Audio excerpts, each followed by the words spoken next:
We got a very exciting package in the mail today. This is our dual battery system. We've been picking away at some maintenance on the Tacoma, getting it ready for our Alaska trip. And this is one of the final pieces to really get the truck ready for some long days on the road. Our friends over at LiTime batteries were kind enough to send us this equipment. We decided to go with a lithium battery and a DC to DC charger because we will be charging off the alternator of the Tacoma. So between the DC-DC charger, charging our lithium battery, we should be able to have a nice source of reliable energy to power our lights, our fridge, our camp accessories, you name it. Let's open it up. Let's get it outside into the garage, do a dual battery system install. I'll run you through that. We'll have some fun. It'll be an interesting experience. We've done AGM in the past for most things, and you know what? AGM batteries, there's nothing wrong with them. They're really good and they're reliable and they're a great source of energy. However, there's a few things about lithium that I was really excited about testing out and seeing what all the hype is about. Instructions here, quick start guide. Oh, these are the posts for the battery. Very excited about this. So this is an LiFePO4 or a LiFePO4 battery. And what that stands for is lithium iron phosphate. And it's one of the best style lithium batteries that you can buy on the market. Let's get this out of the box here. There are other types of lithium batteries, but the LiFePO4s, LiFePO4s have the best reputation. All right, wow.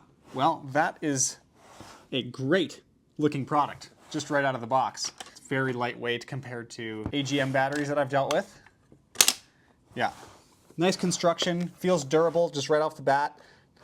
Nice design. Anyway, the reason I wanted to go with lithium, one, because it's lightweight, and when you're doing this vehicle-based adventure stuff and you're kitting out your truck, every pound counts in there, right? Payload is very important, and we try really hard to not overload the vehicle. With lithium, you can actually use between 90 and 100% of the available power in the battery compared to AGM, which you can only use about half of the battery's capacity before you risk damaging the battery. Now, for lifespan on these things, I was really impressed when I learned that lithium, the charge cycles and the discharge cycles, you can go between 2,000 and 5,000 discharge cycles in one of these batteries before you need to replace it. And that's crazy because in a standard AGM, you get about 500 to 1,000 if you're lucky. So just the lifespan on these batteries is crazy. I mean, you do pay a little bit more up front, but they last so much longer. On these batteries, there is no maintenance required, so there's no need to top up any fluids, and there's no risk of off-gassing, because that's something that you have to be aware of if you're using AGM, is if you're using it in a confined space, you have to have somewhere for the gases to vent. Otherwise, that can be dangerous to you.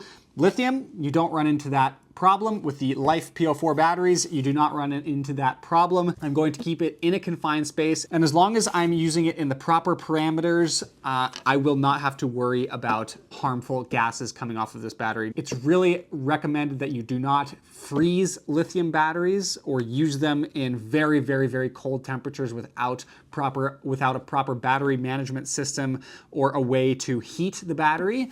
So that's something to keep in mind. But if you're using a lithium battery, a LiFePO4 battery, in the proper spec, you can use these and mount these anywhere without having to worry about maintenance or off-gassing. So those are a couple reasons why I'm super, super excited to use this lithium battery. I'm so thankful to the good folks over at LiTime for sending me this battery and this charger. Now let's get into the charger here.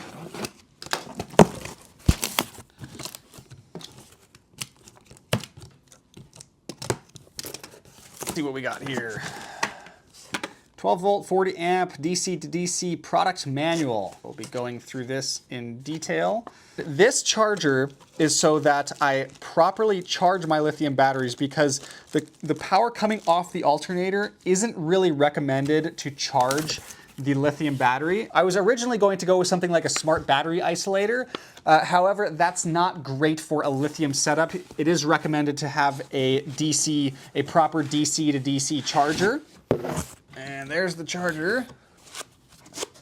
That will be mounted in our truck as well to properly charge up that nice new lithium battery. It's just simply the best upgrade for reliable power. Thanks again, LiTime, for your support. Really appreciate it. Now let's go get this stuff in the truck and see what it can do. These are all of the components of our dual battery system. The first thing I have here is our crimper tool. This is what we're going to use to crimp our fittings onto the ends of our wires, and that will allow us to connect everything properly. Our DC to DC charger, our 12-volt lithium 100 amp hour LiFePO4 battery. This thing is going to be such a powerhouse for our setup. These here are 50 amp fuses just to keep everything nice and safe. This is a control panel here, a couple of switches, and a couple of 12-volt outlets. This is what we're actually going to be plugging in our refrigerator to be able to charge. We're going with a 6-gauge cable for the setup. That should eliminate most, if not all, of the voltage drop. And that is about it for our 12-volt dual battery setup. It's a pretty simple setup, and I've used something like this similar in the past. The only thing that I've changed now is instead of running a dual battery isolator, I'm now running the DC to DC charger and the lithium. We're going with lithium this time. Super excited to get all this installed, so let's get into it. It's going to be a bit of work, but it shouldn't be too bad. Okay, we've got it started here. We're pushing the cable. We're pushing our cable through our firewall, through this rubber grommet. We're pushing it, and then we're going to see if we can see where it comes out behind the dash. All right, we can see that the cable is coming out from the firewall there. So we're just gonna have to pull it the rest of the way through and then route it through our cab. We're just gonna keep pulling on this guy here, and then we're gonna bring it to the back of the cab and then route it into the bed of the truck.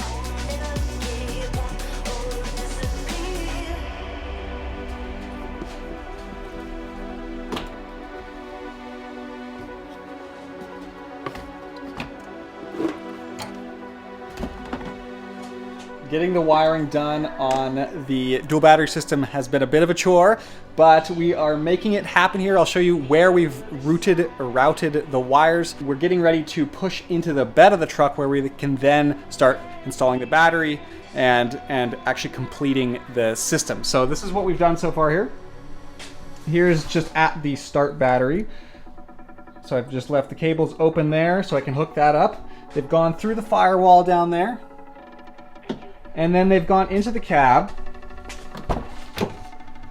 Now I've got everything buttoned up here, so you won't be able to see it too much, but it runs actually right along this line here around the seat, and everything, the trim was able to be closed up nicely. I've got it going, you can see the wires here. So I've got it going around the seat, back in here. You could probably see it, maybe not, but it's coming along here. We're in the back of the truck now. Then it's going through the truck, between the body,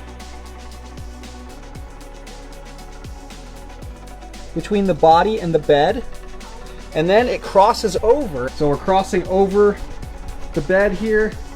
We're coming on to the other side of the truck. It's hard to see there, just a little bit of wiring. And we're going to push up through the bed.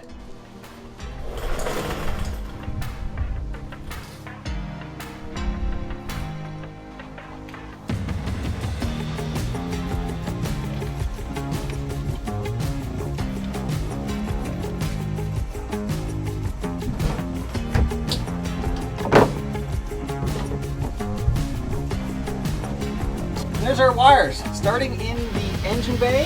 We have successfully routed them to the bed of the truck. All right, so we have been working real hard over the past couple days to get our battery charger and dual battery system installed. It's going great. We've come a long way. We've got the wires routed from the engine bay to the back of the truck here into the bed. We've got our charger mounted on a wooden panel here, just with a little bit of carpeting. Starting to connect some wires, crimp some cables to the accessories like the charger and the battery. Now we need to finish crimping. Then we're going to have our output from the charger going to our battery. It's all starting to come together. It's all looking really good. Super excited.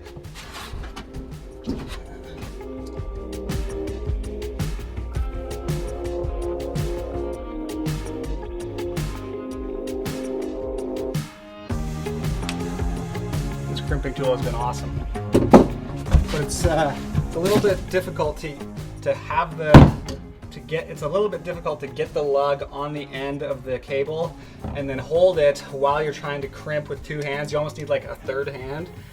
But other than that, when you get the right leverage, it's fantastic. Fantastic.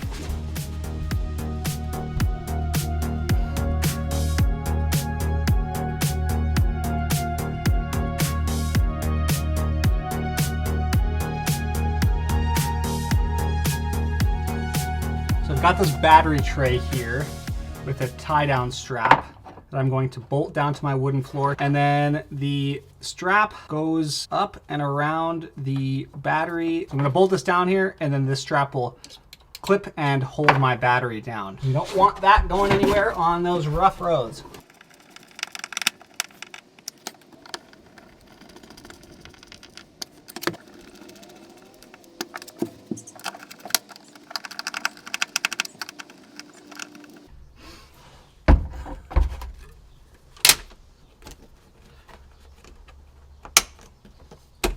Excellent. Doesn't that look nice? So as a part of my dual battery system, I'm making this box out of an old ammo can, and it's going to be my electrical panel box where I plug things in and where all of my wires run into so that I can run my appliances like my fridge and some lights. So I'll take you over here and I'll show you my old ammo can. I think it's actually a pretty cool design.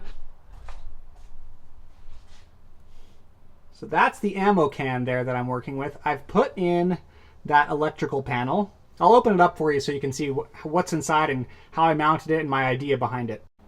So I took an old ammo can here because I needed something, I needed some sort of box to mount this panel here. This has my USB ports, my voltage meter, a couple switches on here like this, my 12 volt for my fridge. So I needed somewhere to mount this panel, and I thought that this was a pretty cool idea. So you open this up, and then inside, one is a weatherproof stripping in here to keep some moisture out, to keep the electronics safe. And then two, that's where all of my control wires are going. So these two are my power and ground. If we can get you focused there. These will be running off the house battery. The house battery will be feeding in through this little hole that I've made here. So I'll be feeding some wires through here into my control panel where I can then run some electrical stuff. And I thought this was a good idea because one, it's kind of like its own contained system, and two, it gives me a way to mount everything to the truck, because otherwise I just had this panel free floating around that I needed somewhere to mount. I didn't really want to drill into the bed, so I thought this box was great. Now I could just drill through the bottom of the box into the floor of the truck and securely mount my electrical panel like that. So kind of an interesting use for an old ammo can. Yeah, it's kind of cool. I like it. So let's see how it fits and if I can get everything wired up to the battery properly.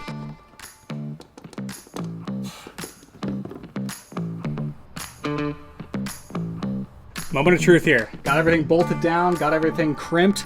Let's see what happens when we connect the battery to the ammo box electrical panel. I'm hoping when I connect the battery that I'll get a voltage reading on here.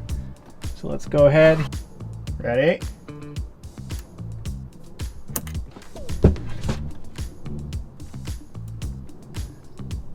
Hey, we got power. Nice. Woohoo, we have power. That's super exciting, super cool. Now I have to connect the battery in the engine bay, the start battery to the DC-DC charger. That way, when the alternator charges the start battery, it will also be charging our lithium house battery here. So let's get everything connected to make sure we're not gonna burn anything down here, start any fires. Negative. Positive. Oh, I heard something go. I think that was just the charger coming on.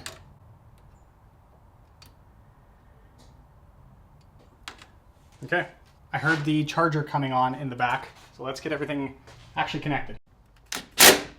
I don't see any smoke.